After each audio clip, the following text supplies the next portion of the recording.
Hey, I'm Katie, and this is Live It in the Now, where we talk about stories and lessons of everyday manifesting and how you can apply it to your own life.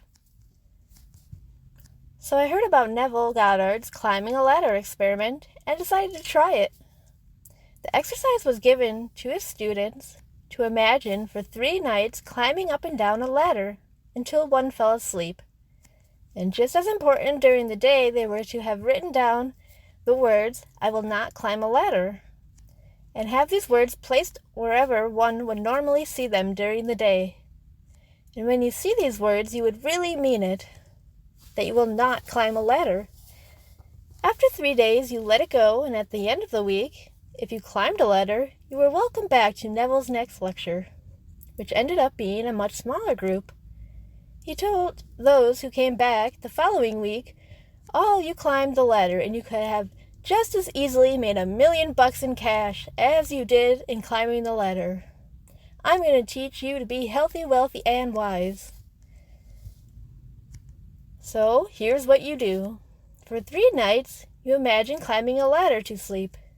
You do it while you're about to go to sleep, but still awake and aware enough to guide your mind. This is called a state kin to sleep. Then in your imagination, in first person, as though you were climbing a ladder here and now, keep repeating climbing up and down a ladder till you fall asleep. Close your eyes and picture a ladder in front of you.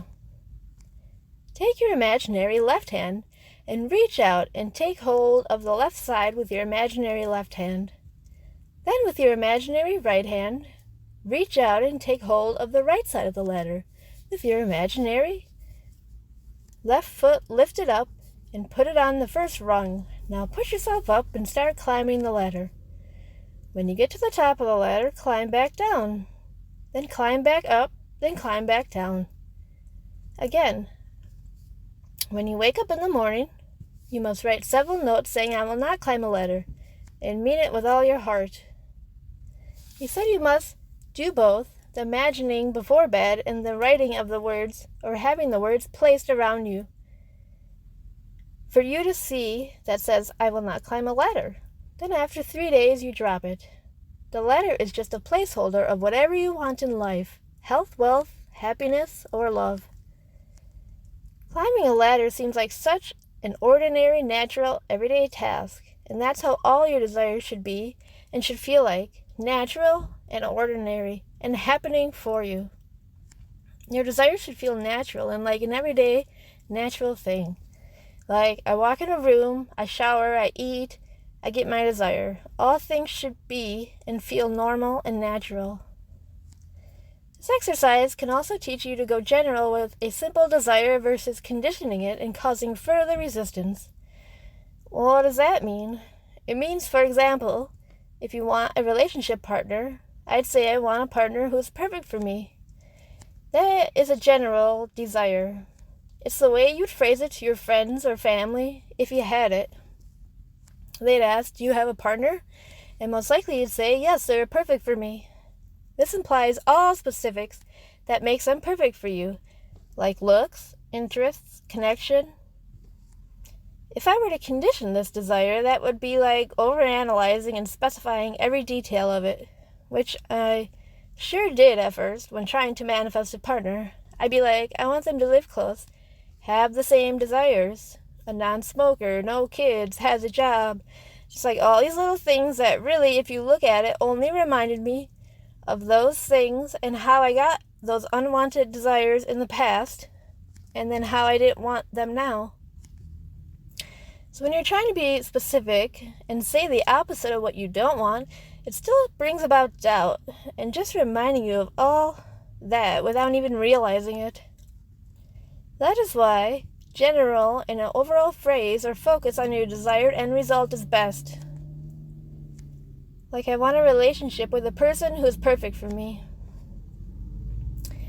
And yes, I do say I want, but when I do, I focus on the having of it. I say I want something and focus on the having of it in that moment. So many people say, you shouldn't say I want, you should say I have, I intend. But really, at the core of it, it's not the phrase or the words like that, it's what's behind it. So when I say I want, I see and feel that I have it, that it's coming to me, that I'm going to have it, that I'm going to happen, that it's going to happen, and I'm going to get it. So that's why it works for me.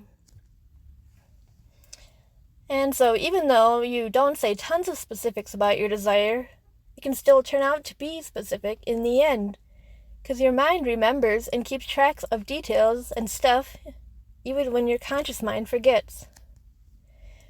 So the point of the experiment of the ladder was to show how imagining and saying a phrase and focusing on something, then dropping it and having no resistance allows it to manifest. So if you focus on the having or doing of something, it happens. The words I want, the words I don't want, still cause it to happen. Either way, I want or I don't want, still cause it to happen. Because although you say the words, you see and feel yourself as doing it and having it, causing it to happen. So it's what you feel and see from the phrase. So basically focus on what you do want. Instead of saying, I don't want to be broke, you'd say, I want to be wealthy. Saying I don't want to be broke makes you picture how you are broke and there's no money in your wallet and no money in your bank account, and you see yourself at the store looking at an item like, nope, can't afford this.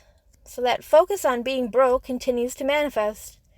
While if you said, I want to be wealthy, you would see yourself given a pile of money. You'd feel confident. You'd be going out places and can buy anything.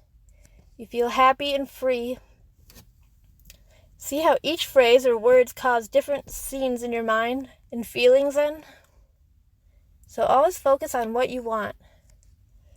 He said, I will not climb the ladder, or I don't want to climb it, to show how the words don't matter, that it is what's behind the words.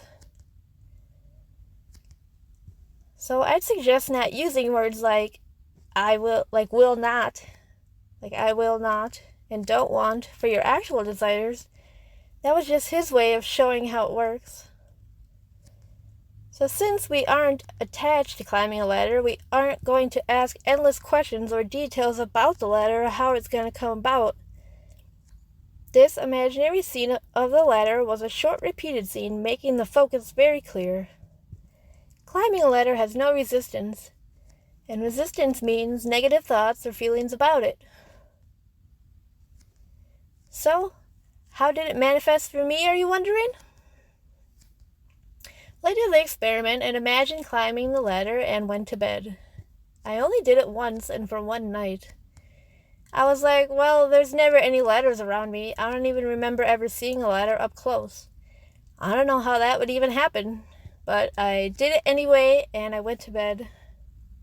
I forgot all about it, and around a month later I was at work and the company was having a special event where they display products and items for customers.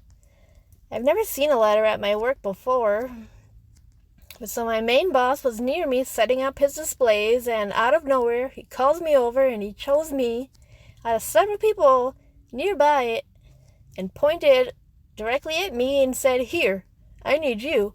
Climb up here and hang this light. So this was my first time ever climbing a ladder even, and I climbed it to hang the light.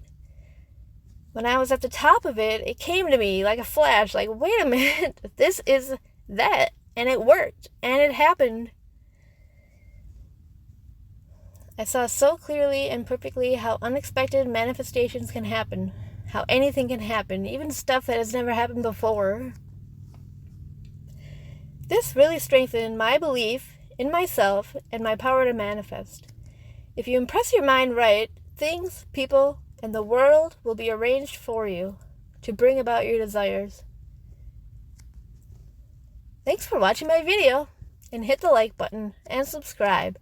I have tons more manifestations, success stories to share in the next videos and how it all worked for me so you can apply it to your own life. See you next time!